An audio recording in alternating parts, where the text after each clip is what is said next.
लिया कि रमजान मुबारक के मौके से पार्टी कोई बड़ा जलसा न करे, बल्कि सादा तौर पर नॉमिनेशन फाइल कर दे और सभी लोग अपने अपने हल्के जात में अपनी अपनी जिम्मेदारियों को संभाल लें। इस वजह से बहुत सारे लोगों के फोन आए, पार्टी ने माजरत कर ली कि इस वक्त आप अपने घरों से दुआएं कीजिए। ताहम जो लोग यहाँ आ गए हैं हम उनके ममनून व मशकूर हैं। मेरे भाइयों, मैं तीसरी बार पार्लियामेंट के लिए इलेक्शन के लिए अपना परिचय नामजदगी दाखिल किया हूं और बड़ा पुरुमीद हूं और बड़ा हौसलामंद भी हूं, इसलिए कि नॉमिनेशन से पहले ही जो फिजा बन गई है यकीनन है इसकी बुनियाद पर कही जा सकती है कि इंशाअल्लाहुल अजीज ये अख्तरुल ईमान की नहीं बल्कि सीमांचल के लाखों मजलूमों की जीत अब की बार जरूर होगी। मैं दो तीन खतूत पर लड़ाई लड़ता हूं। एक लड़ाई तो ये लड़ता हूं कि सीमांचल के पिछड़ेपन, जिसकी तकरीबन 20-25 सालों से मैं वकालत करता हूं और लोग ये मानने के लिए तैयार नहीं थे पटना के कि वाकईतन सीमांचल में जो ये कह रहे हैं, जो गुर्बत है, जो फटेहाली है, बाप और बूढ़ी माएँ गांव में मर जाती हैं, दिल्ली और पंजाब में जवान बेटा सिसक कर रोता है, पड़ोसी उसकी लाश को दफनाता है, 15 दिन की हसीन दुल्हन जिसके हाथों के मेहंदी का रंग भी फीका न हुआ, बेचारा गरीब पंजाब धनकटनी पर जाने पर मजबूर होता है। सैकड़ों छोटी छोटी और दर्जनों बड़ी बड़ी नदियों पर 50-50 किलोमीटर पर पुल नहीं है। इन बातों को हुकूमत वक्त गर्दानने को तैयार नहीं थी, लेकिन नीतीश कुमार बिहार का तो भला न कर सका। लेकिन जब मोदी के खिलाफ उसने चलने की हिम्मत की तो गलती और खौफ के मारे में कुछ सच बात कह गया, और वो सच बात है जातीय आधारित गणना की रिपोर्ट, जो 1931 में ब्रिटिश इंडिया में हुआ था, उसके बाद नहीं हुआ। और जातीय आधारित गणना की रिपोर्ट चीख चीख कर हमारे उन तमाम तर दावों की तस्दीक करती है जो कुछ मैंने ऐवान में रखा, जो कुछ मैंने ऐवान से बाहर रखा। पार्टी के हमारे जिम्मेदार जनरल सेक्रेटरी जनाब आफ्ताब अहमद साहब हैं, उसने काफी रिसर्च किया और आज वो शख्स सीमांचल के लोगों आज अपनी जिंदगी के पीराना साली को लगा दिया कि सीमांचल के लोगों का जो दुख दर्द है वो बगैर सियासी संघर्ष के हल नहीं किया जा सकता। आदिल यहाँ पर खड़े हैं, पिछले दिनों में असेंबली का इलेक्शन छोड़ा और अब की बार पार्टी की तरफ से उनको हिदायत आई कि वो कटिहार के उम्मीदवार बनाए गए थे। कहा कि नहीं, कटिहार का उम्मीदवार न बनकर अख्तरुल ईमान को जिताओ। सीमांचल की लड़ाई की बुनियाद की संगन से शुरू हुई है, उस बुनियाद को मजबूत और मुश्तह कर दो।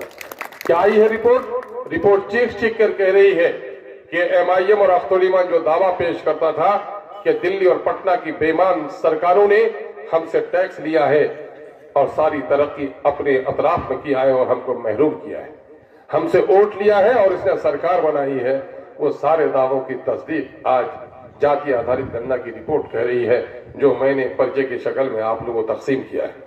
यह वक्त लंबी गुफ्तगू का नहीं है बल्कि जंग का आगाज है, और सिपाही जब मैदान जंग में जाता है तो कमांडर उसे कुछ नसीहत करता है, उससे कुछ गुजारिश करता है। मैं वही बात कहने के लिए इस वक्त खड़ा हूं। यूं तो मेरे भाइयों इस वक्त दर्जनों लोग उम्मीदवार होंगे। तकरीबन 6 लोगों ने अब तक नॉमिनेशन किया है, 12 से ज्यादा लोगों ने अभी वहां पर नादिर रसीद कटवाया है।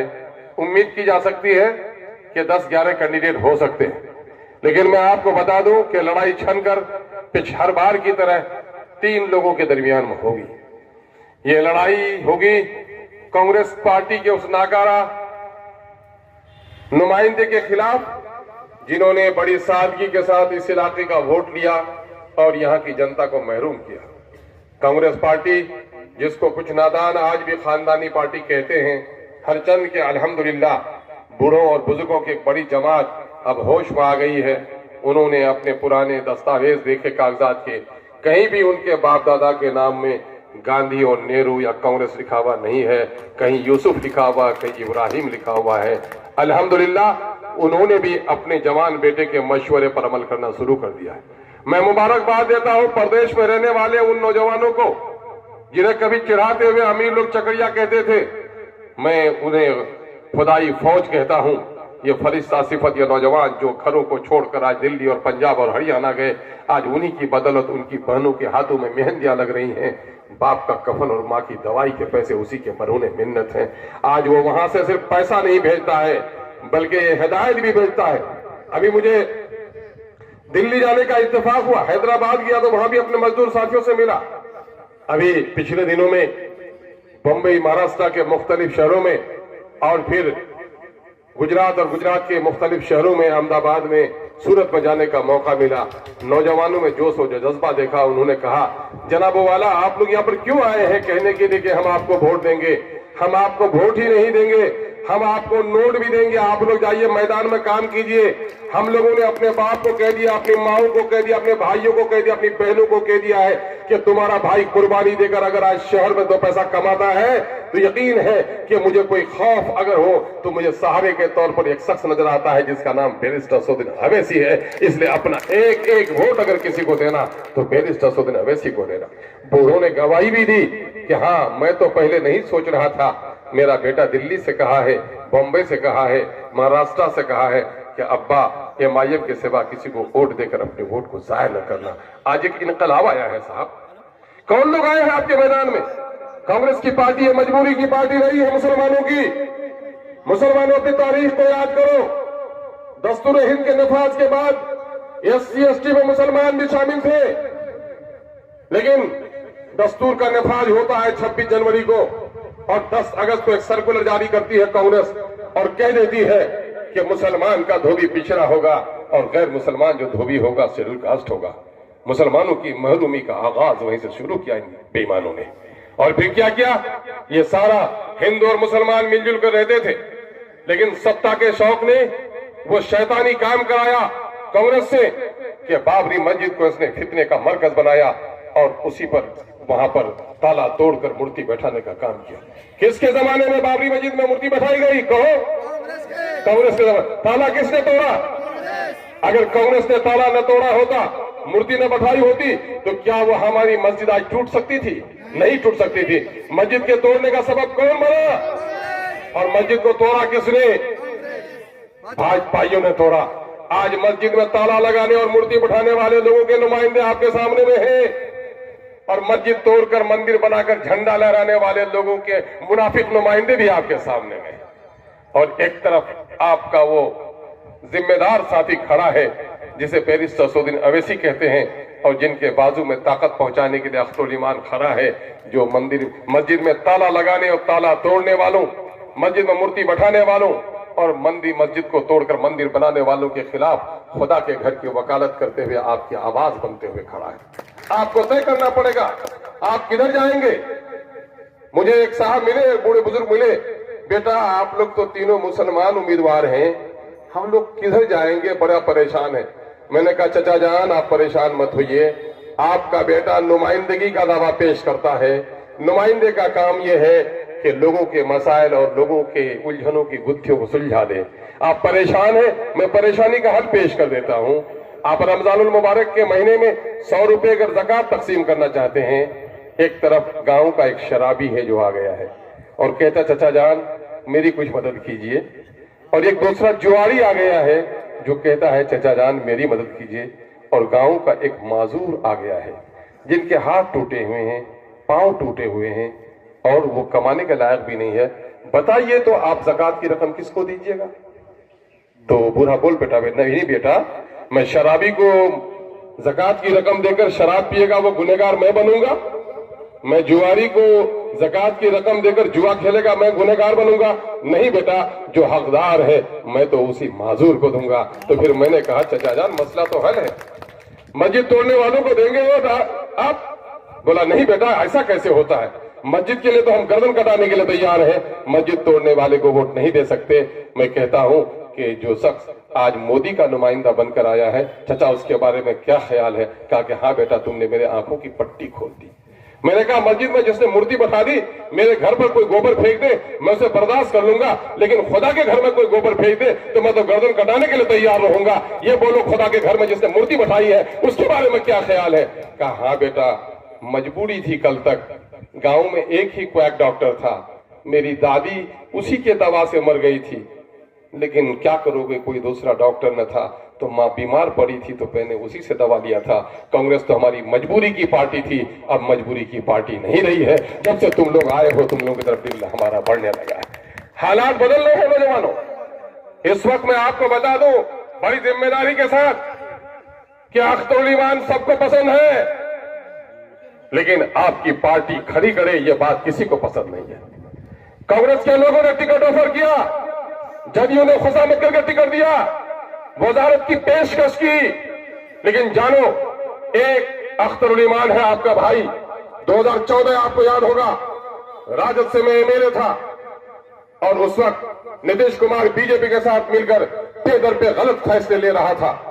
उस वक्त चंद लोग राजद के एमएलए ने मशवरा किया कि नीतीश कुमार को इस गलत फैसले से रोकना चाहिए, मुस्लिम अक़लियत और दलितों को नुकसान हो रहा है, बीजेपी से उनको अलग करना चाहिए। हम लोगों ने उसे बीजेपी से अलग किया, चंद लोग भाग गए फिर से राजद में, लेकिन मैंने अखलाकी तौर पर यह समझा कि नहीं, जब आदमी वचन दे तो पहाड़ टले, लेकिन जमा मर्दों की जबान नहीं टलनी चाहिए। मैं नहीं टलकर वापस जाऊंगा और मैंने उसका साथ दिया। उन्होंने कहा आप लोग 4 रह गए हैं, राम लखन रमन, जावेद अकबर अंसारी, ये जो सम्राट चौधरी आज भाजपा में चले गए हैं, अख्तरुल ईमान। याद करो नौजवानों, ये तीनों लोग एमएलसी बनाए गए, वजीर बनाए गए। अख्तरुल ईमान भी अगर चाहता, 2014 में जब नीतीश कुमार ने मुझे टिकट दिया जदयू का, भाजपा से अलग होने के बाद, और भाजपा की तरफ जब कदम बढ़ाने लगा, तो अख्तरुल ईमान को 1 2 3 कहते हुए जदयू को जरा भी देर नहीं लगी। और आज एक मुनाफिक आया है आपके दरमियान में। 6 महीना पहले एमआईएम को बीजेपी की बी टीम कहता था, 3 महीना पहले मसाल जुलूस निकालकर मोदी को गद्दी से हटाने की बात करता था, और अभी 3 महीने नहीं गुजरे हैं, अपने जात के फायदे के लिए, अपने खानदान के फायदे के लिए पूरी मिल्लत का सौदा करते हुए मोदी का तलवा चाट रहा है। आज उनको भी आपको पहचानना पड़ेगा। कौन है ये लोग? ये कौन मुनाफिक लोग हैं? कभी ये बोलते हैं, कभी वो बोलते हैं। जब सीएए का काला कानून पेश हुआ, बोलता है कि अवैसी साहब ने बिल को चाक करके क्या कर दिया। तो तुम बताओ नट्टू कि जब सीएए के लिए जलसे हो रहे थे, खुदुक खुदुक कर क्यों भाषण देने जा रहे थे? कह रहे सीए का कानून गलत कानून है। तो आज किस आका ने तुमको कह दिया कि इंटरव्यू देते हो कि सीए का कानून से कुछ मुसलमानों को फर्क नहीं पड़ना है? दोगले यही होते हैं जिसकी जबानें बदलती रहती हैं। अहले ईमान तो वो होता है, पहाड़ टलता है, लेकिन उसकी जबान नहीं टलती है। मेरे भाइयों, पहचानना पड़ेगा ये कौन लोग हैं, ये कौन लोग हैं। मैं कहता हूं नौजवानों से, नौजवानों, किसी जालिम ने तुम्हारे बाप का कत्ल कर दिया हो, भाई का कत्ल कर दिया हो, बेटे का खून कर दिया हो, लेकिन भूल गए हो, 2-4 साल गुजर गए हैं, उस गम को भूल गए हो, लेकिन यकायक तुम्हारी बस्ती में वो कातिल अगर आ जाए तो तुम्हारा गम ताजा होता कि नहीं? अगर जमीर जिंदा है तो तुम्हारा गुस्सा उभरता कि नहीं होता? अगर तुम्हारे अंदर में जमीर है, वाकईतन जिसका खून हुआ था उसे खूनी रिश्ता है, ईमानी गैरत है, इंसानी जमीर जिंदा है, तो कातिल को देखकर कोई चुप नहीं बैठेगा, बल्कि कातिल को अपनी बस्ती से बेआबरू होकर निकालने की कोशिश करेगा। मुझे बताओ, बिल्किस हमारी और तुम्हारी बहन है कि नहीं है? क्या बिल्किस की आबरू उनके बेटों के सामने में, उनके बच्चों के सामने में लूटी कि नहीं? बीजेपी वालों ने बिल्किस के साथ रेप करने वालों के गले पे माला डाला कि नहीं डाला? तो आज बिल्किस की सरपरस्ती करने वाला तुम्हारी बस्ती में फिर रहा है, क्या उसको गरेबान पकड़कर उसको बस्ती से नहीं निकालोगे? अगर ईमान जिंदा है, याद करो जरा गुजरात को। गुजरात चल रहा है, मां के सामने में बेटी की आबरू लुट रही है, दूध पीते बच्चों को मां के आगोश से छीन छीन कर आगों में डाला जा रहा है। न जाने कितने जवान हैं जिनके सीने पे गोलियां चलाई जा रही है, और आज उस गुजरात के कातिल की हमदर्दी लिए हुए वो आदमी हमारी बस्ती में आया है। क्या गुजरात में जिसने हमारी माओ बहनों की आबरू लूटा वो मुसलमानों का दुश्मन था कि नहीं? क्या मुसलमानों के दुश्मन को साथ दोगे? आवाज से बोलो, दम है, नारे से तो बोलो।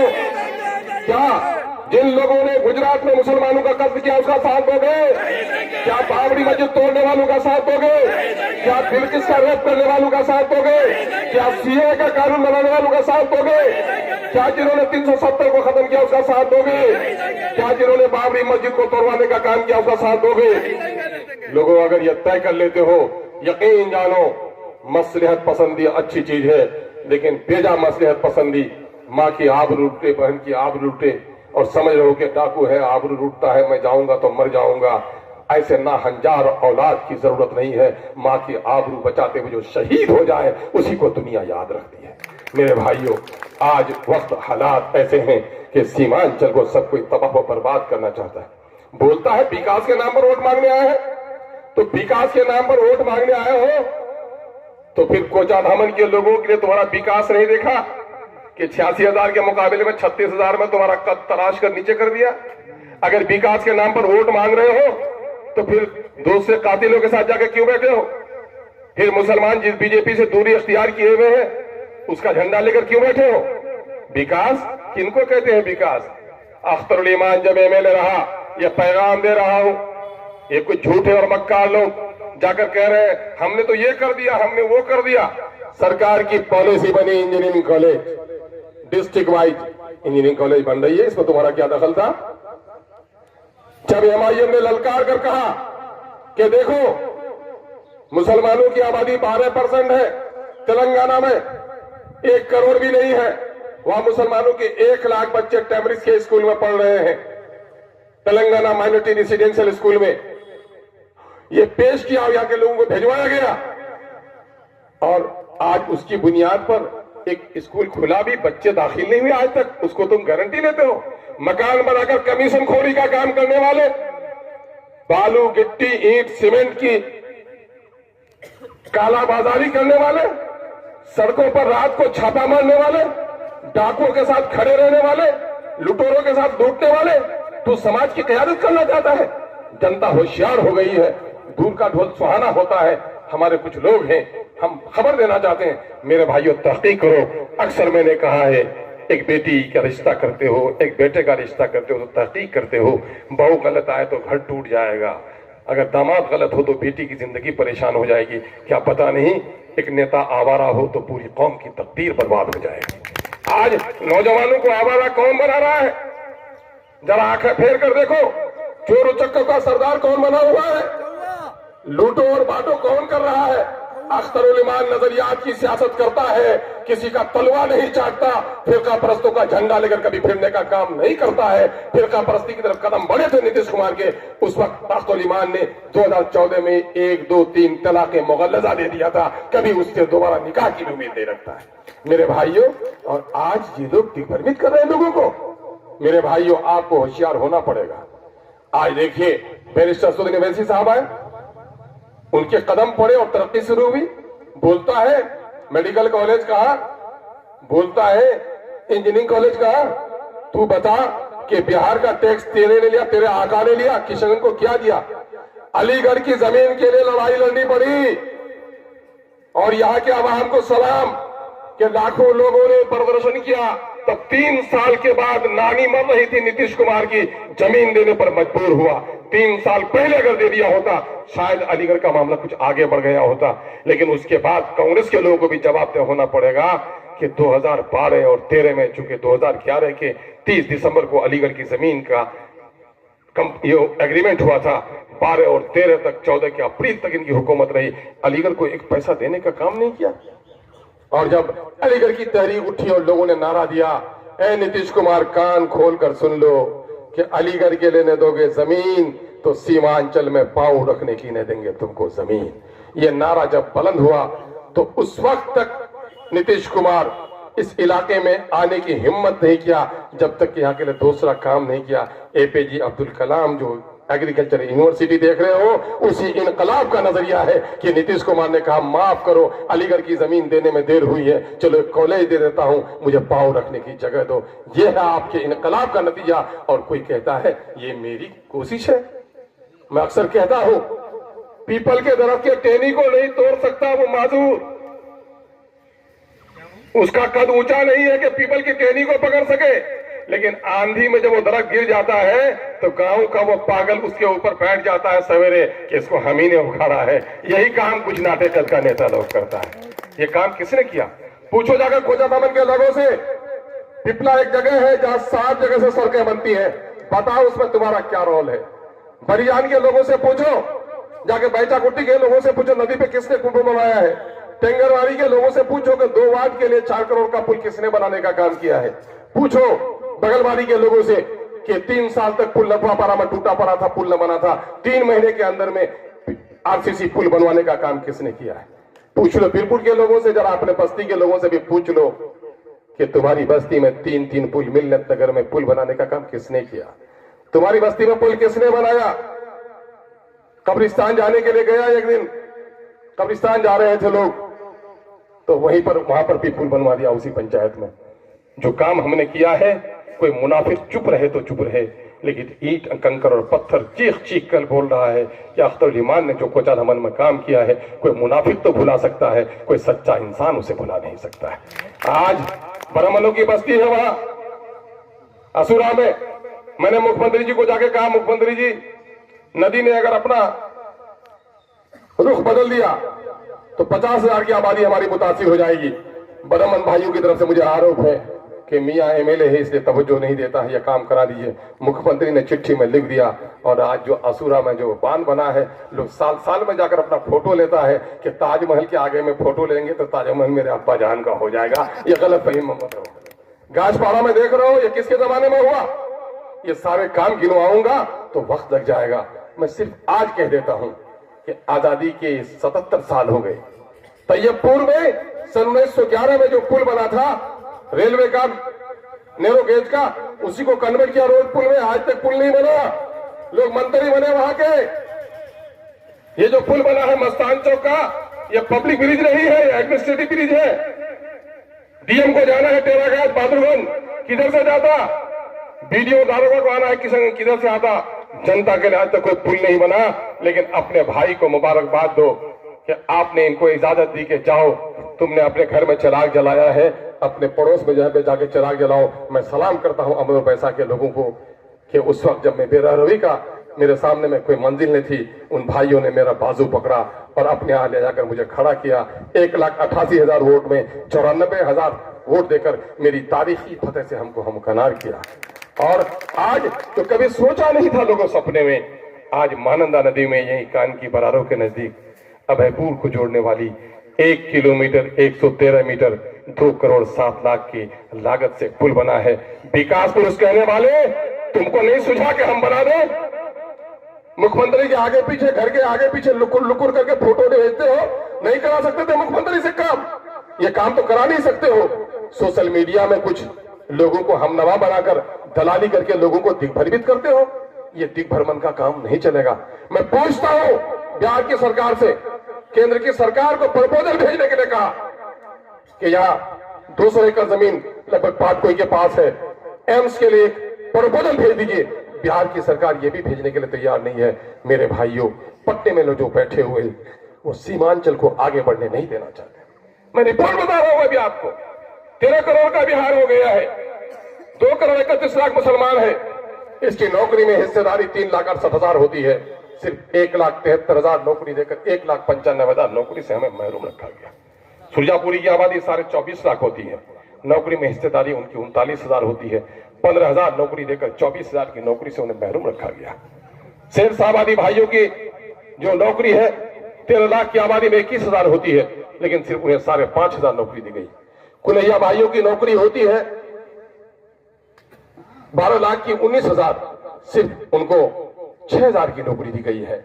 वहीं जिन लोगों ने सरकार से अपने आप को करीब किया, तो आज हमारे भूमिहार भाई की आबादी 37 लाख है, नौकरी में हिस्सेदारी 58,000 है, लेकिन 1,87,000 नौकरी उनको मिलती है। नीतीश कुमार ने कोयरी कुर्मियों की 58,000 की जगह पर 1,17,000 नौकरी दिलाने का काम किया है। सीमांचल के मेरे भाइयों, मैं इन्हीं खतूत पर लड़ता हूं। सीमांचल के साथ जो जुल्म हुआ उसके खिलाफ लड़ता हूं। बिहार में जो मुसलमानों पर जुल्म हो रहा है, कहीं गुलनाज जलाई जाती है, कहीं सनोवर को जलाया जाता है, कहीं खलील लीजू को मारा जाता है, कहीं कब्रिस्तान पर कब्जा किया जाता है, कहीं बिहार शरीफ का वो पुराना मदरसा अजीजिया को जलाया जाता है। आप देख लीजिए असेंबली में किसी के मुंह में बोली नहीं है, क्योंकि अपने आका के सामने में गुलाम की हैसियत रखता है। लेकिन बैरिस्टर असदुद्दीन ने इसी गुलामी की जंजीर को तोड़कर अपनी पार्टी बनाई है, जिसकी वजह से अब तो दीवान तमाम तर मामले की वकालत करता है। एक काम यहाँ के मसाइल का हल करना, दूसरा काम बिहार के मजलूम मुसलमान और दलितों की आवाज बनना, तीसरा एक बड़ा काम है मेरे भाइयों जो मैं कर रहा हूं। और इस वक्त दुश्मन की, मेरे दुश्मन बड़े बड़े हैं, मैं गरीब आदमी हूं लेकिन मेरे दुश्मन बड़े बड़े हैं। और अल्लाह का शुक्र है कि आबलों से इन पाँव के घबरा गया था मैं, जी खुश हुआ है राह को पुरखार देखकर। मैं कांटे भरे रास्ते को देखकर घबराया नहीं हूं मैं। आज क्या है, आज अपनी क़यादत भी खड़ी कर रहा हूं। बिहार में 4% मांझी उसने अपनी क़यादत खड़ी कर ली, 12%, 14% यादवों ने अपनी क़यादत खड़ी कर ली, 5%, 6% कोयरी कुर्मी ने अपनी क़यादत खड़ी कर ली, लेकिन 18% मुसलमान है, उसकी कोई क़यादत नहीं है। तीसरा काम मैं ये करता हूं कि लालू जी हो, नीतीश जी हो, कांग्रेस की बेगम साहिबा हो, तुम्हारे पास टिकट के लिए हम मोहताज नहीं हैं, हमने अपना रास्ता अलग कर लिया है। एक बड़ा और तारीखी काम कर रहा हूं। ये कौन बड़ा काम है? ये वो बड़ा काम है कि वोट देकर मौलाना असराउल्लाह कासमी साहब नवरल्लाह मरकदूह को आपने जिताया, लेकिन जब शरीयत पर हमला हुआ इसी कांग्रेस पार्टी ने बोलने की इजाजत नहीं दी। और गोंगो की औलादें कहती हैं हमको कि बोलने से क्या होता है।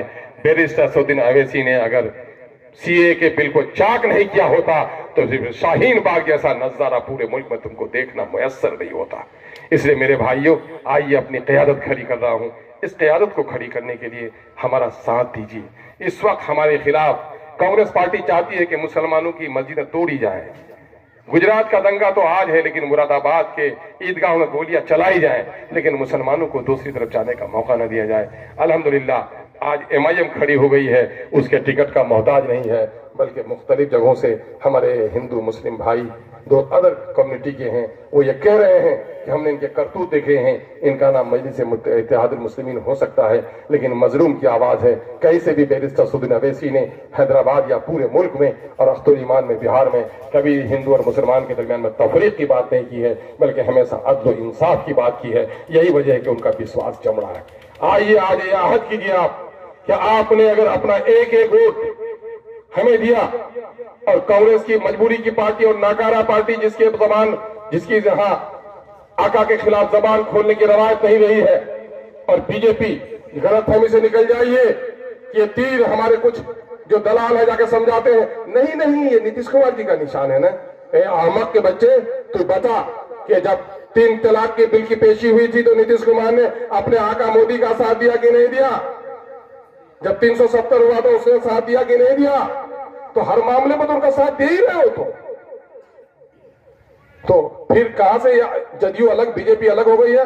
अब तो नीतीश कुमार जी ने गोड़ पकड़कर कह दिया, हाथ जोड़कर कह दिया है, मोदी जी मुझसे बड़ी गलती हुई है, बड़ी भूल हुई है, क्षमा याचना कीजिए, अब कहीं नहीं जाऊंगा। पहले तो कहा गया था कि मर जाऊंगा, मिट जाऊंगा, कहीं नहीं जाऊंगा। आज जाके मोदी जी के सामने कह रहे हैं कि मोदी जी अब मैं आपको छोड़कर कहीं नहीं जाऊंगा। तो नीतीश का वजूद बाकी रहा क्या? ये तीर है, ये धोखे अदावत की तीर है, ये हिंदू और मुसलमानों को के दरमियान में तफरीक पैदा करने वाली तीर है।